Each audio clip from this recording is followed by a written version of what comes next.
Thank you for the ride.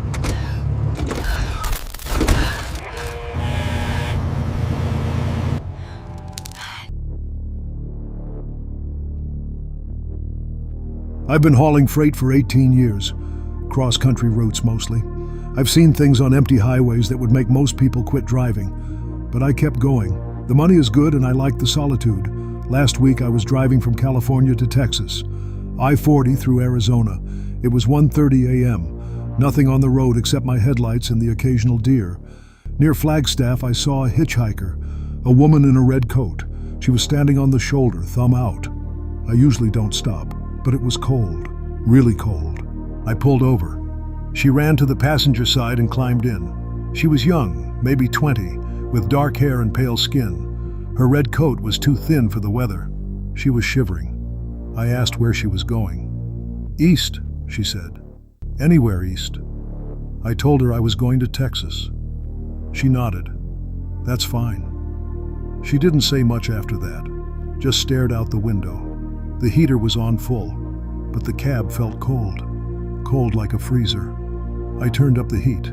Nothing. I looked at the temperature gauge. It was fine. I checked the time. 1:47 a.m. At 1:47 a.m. I looked in my rearview mirror. The woman was gone. The passenger seat was empty. The door was closed.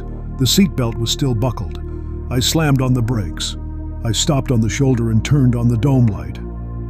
No one. I got out and walked around the truck. The highway was empty. No cars, no lights, no woman. I stood there in the cold, shaking. I climbed back in and continued driving.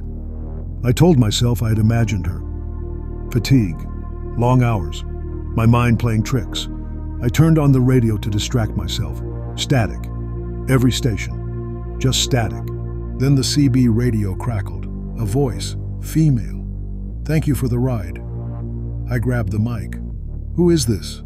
Silence. Then the voice again. I've been on this road since 1987. A trucker picked me up near Flagstaff. He wasn't kind. I didn't make it to Texas. I never made it anywhere. But you were kind. You stopped. You let me in. You didn't ask questions. That means something. I want to show you something. I asked what? The voice said, look at your passenger seat. I looked. There was a photograph. A woman in a red coat. The same woman. She was smiling. On the back of the photo, written in faded ink, Janet, 1987, never arrived. I dropped the photo. The CB went silent. I pulled over again. I picked up the photo. The woman in the picture was younger, but it was her. The same pale skin, the same dark hair.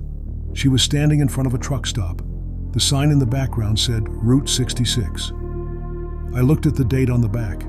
It was from 1987. I put the photo in my glove box. I drove until sunrise. I didn't sleep.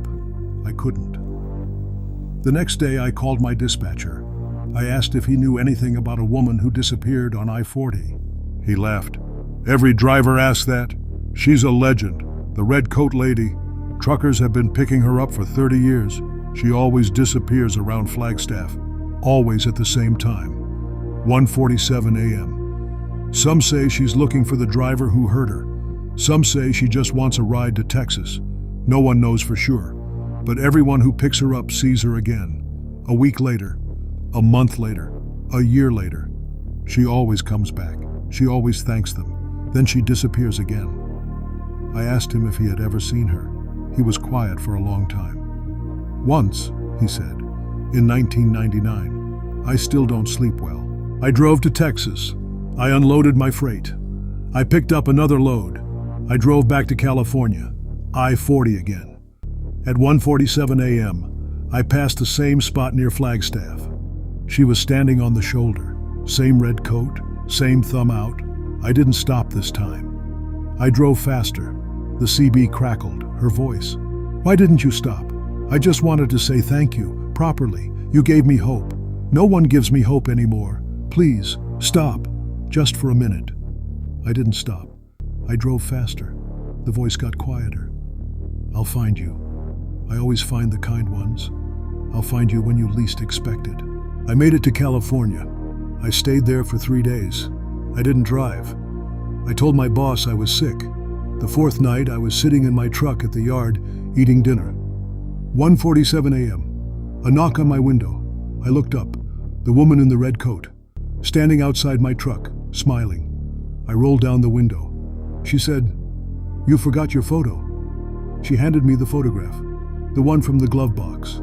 I looked at it. The woman in the photo was no longer young. She was old. Gray hair, wrinkles, dying. I looked back at the woman at my window. She was old too. The same face, the same red coat. She said, "I've been on this road for 30 years. Every time I find someone kind, I get younger. Every time I find someone cruel, I get older. You were kind, the first one in years, but you ran. You didn't stop. You didn't talk. You drove away. That hurt me. That made me old again. I don't want to be old. I want to be young. I want to be alive. I want to get to Texas. Will you take me? Just once. All the way. No disappearing, no tricks. Just a ride to Texas." I said yes. I opened the door. She climbed in. She sat in the passenger seat. She was young again, young and smiling. I started the engine. I drove east. I didn't stop. We drove through Arizona, through New Mexico, through Texas.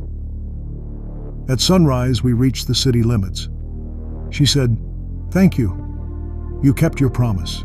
No one does that anymore." I asked her what she would do now. She said, "I'll find him. The one who hurt me in 1987. He's in Texas. He's an old man now, but I remember his face. I remember his truck. I remember everything.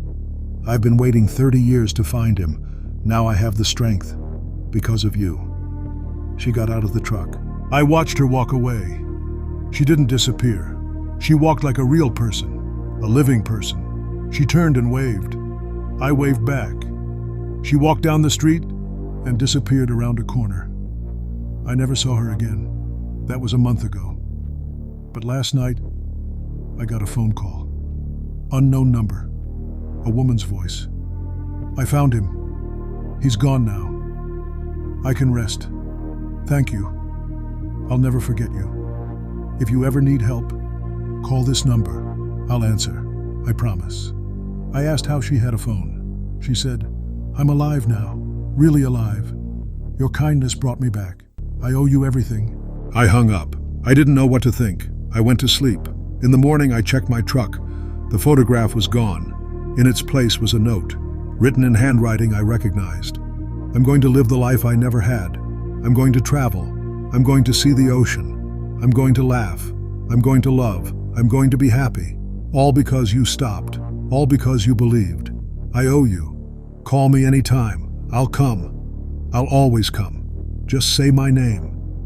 Janet." I never told her my name, but she knew. She always knew. I took the note and put it in my wallet. I'm not stopping for hitchhikers anymore. I'm a long-haul trucker. I drive the old routes, Route 66 mostly. It's empty now, but I like the quiet. 2 weeks ago, I was driving through the desert in New Mexico, 4 a.m., exhausted. My eyes were heavy. I hadn't slept in 2 days. I needed a place to stop. I was about to pull over and sleep in my cab when I saw lights ahead. A motel, a neon sign, red and blue flickering, for truckers only. I had never seen this motel before. I drive this route every month. There's nothing out here for miles, just desert. I pulled into the parking lot. The motel was old, 2 stories, a faded sign. The lights in the windows were dim. One room had a light on, room 7. A woman was standing at the window looking out. She waved at me. I waved back. I walked to the office. An old man was behind the counter. Gray hair, thick glasses. He didn't smile. He said, "Room 7 is ready. The woman is waiting for you." I asked, "What woman?" He said, "The one who waves. She's been waiting for you for a long time." I asked what he meant. He said, "She knows you. She's been waiting for you to find this place." I didn't understand. I took the key and walked to room 7. The door was unlocked. I opened it. The room was clean. Old furniture, a bed, a television, a window. The woman was sitting on the bed. She was young, maybe 25, with long brown hair and a red dress. She smiled. "Hello, David." I never told her my name. I asked how she knew. She said, "I've been watching you for years. Every time you drive this road, every time you pass the spot where I died, you never stop, you never look, but tonight you saw the motel. Tonight you stopped. That means it's time." I asked what she meant. She said, "I died in 1978, right outside, on that road. My car broke down. A truck driver stopped. He didn't help me. He hurt me, and he left me. I've been here ever since, waiting for someone to stop, waiting for someone to see the motel, waiting for someone who would help. You're the first one who stopped, the first one who saw the lights, the first one who believed." I backed toward the door. It was locked. She stood up and walked toward me. Her feet didn't make a sound. She reached out her hand. "Don't run. I'm not going to hurt you. I just need to tell you something." She put her hand on my cheek. Cold. So cold. She said, "The driver who hurt me, he looked like you. Same face, same eyes, same truck. I thought it was you. I thought you came back. I thought you were him, but you're not. You're different. You're kind. I can feel it. You didn't hurt me. You stopped. You saw me. You believed. That makes you the opposite of him. That makes you the one I've been looking for. The one who can end this. The one who can set me free." I asked how. She said, "Drive me to the place where it happened, where he left me. Just once." I said yes. I didn't know why. I just said yes. She took my hand and led me out of the room. The motel was gone. Just desert. Just the road. My truck was still there. I opened the passenger door. She climbed in. I got behind the wheel. "Drive," she said. "I'll tell you where." I drove for 10 minutes. She pointed at a spot on the shoulder. "Here, right here. This is where he left me. I died here. I've been here since 1978, but this time I won't be alone. You're here. That changes everything." I stopped the truck. I looked at the spot. Nothing special. Just asphalt and sand. She said, "Now say my name." I asked her name. "Lisa. My name is Lisa. Say it." I said her name. The air grew warm. The sun started to rise. The sky turned pink. She smiled. "Thank you. I can go now. I can finally go. I've been waiting so long. So many years. So many truckers passing by. None of them stopped. None of them saw the motel. None of them believed. But you did. You saw the lights. You saw me. You believed. You stopped. You said my name. You set me free." She started to fade. Her body became transparent. Her smile got wider. Then she was gone. I sat there for a long time. The sun was fully up now. The desert was quiet.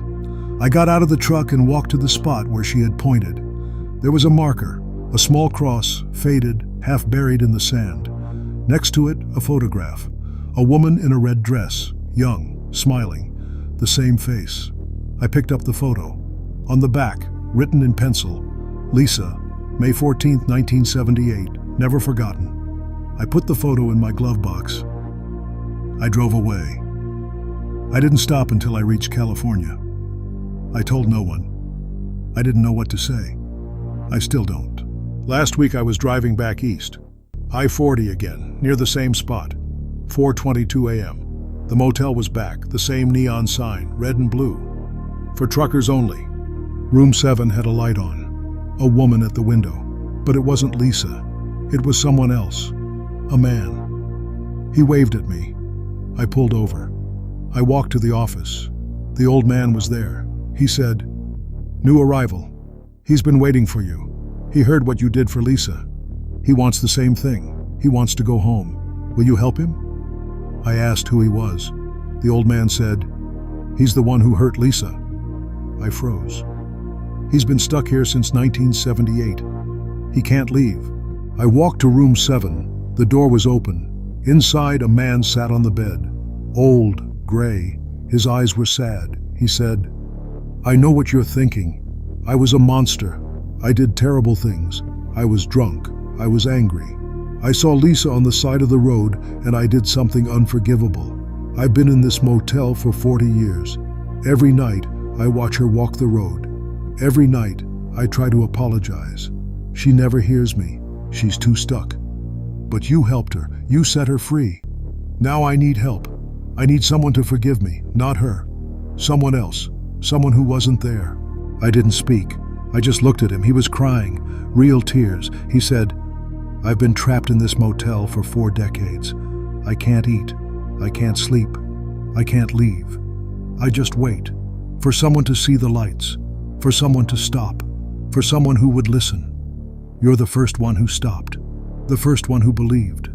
Please. I know I don't deserve forgiveness. I know I don't deserve anything. But I'm tired. So tired. I just want to leave. I want to go home. I want to die. For real. Please, help me." I walked toward him. He held out his hand. I took his hand, cold, but not as cold as Lisa's. I said, "I can't forgive you. I'm not the one you hurt, but I can do this." I drove him to the spot, the same spot. He got out of the truck. He looked at the marker. He fell to his knees. He cried. The sun rose. He started to fade. His body became transparent. He looked at me. "Thank you," he said. "I can go now. I can finally go. Tell her I'm sorry. Tell her I was wrong. Tell her I wish I could take it all back." Then he was gone. The motel disappeared. I drove away. I never told Lisa. She's free. He's free. I'm still driving.